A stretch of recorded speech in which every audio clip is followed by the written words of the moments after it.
Good morning po sa lahat. Isa pang liyugto ng ating daily Bible blessings.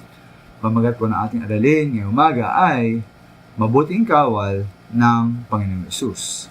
Mabuting kawal ng Panginoong Yesus. Kung kayo po ay kasing edad ko, maaaring kayo pamilyar sa grupo ng mga awit na tawag sa kanila ay Village People. Na sila po umawit na hit na awiting YMCA. Isa pang awit po nila ay ang In the Navy. At sa lyrics po o salita po ng awit na ito, tinimikita ang iba't ibang kakit-akit na aspeto ng buhay ng isang Navy man.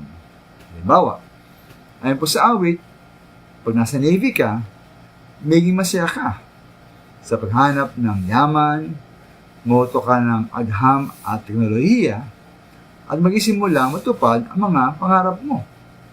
Sa lupa o sa dagat, matuto kang lumipad, maglaro sa palakasan at sumisid, pag-aralan ang karagatan, sumali sa banda, o umupo sa grandstand, at sama-sama kayo ng inyong pangkat at ang iba pa.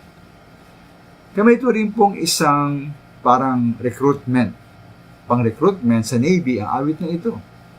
Nakakaakit at parang puro saya ang iyong maranasan. Ngunit pala natin mga minamahal na isa lamang itong aspeto sa buhay ng isang sundalo sa karagatan.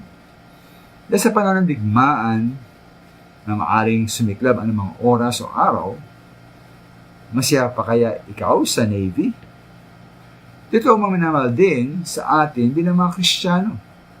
Dahil tayo po ay kasalukuyan ay mga sundalo sa isang matindi at nag-aalab na digmaan. Sabi nga ni Pablo kay Timoteo, sa 2 Timothy chapter 2 verse 3, makibahagi ka sa hirap tulad ng isang mabuting kawal ni Kristo Jesus. Kaya tayo mga minamahal bilang mga Kristiyano ay mga kawal ng ating Panginoong Jesus. At dapat tayo maging mabuting kawal. Sa paanong paraan? Kailangan ito ng mga minamahal, maghihanda tayo na makibahagi sa hirap ng pagkipaglaban. Pagkipaglaban sa dyablo, pagkipaglaban sa libutan, at pagkipaglaban sa ating sariling mga nais at pagnanasa.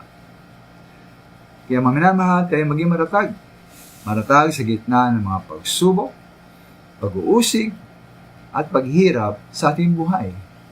Lagi tayong tumingin sa ating Panginoong Yesus. Salamat po.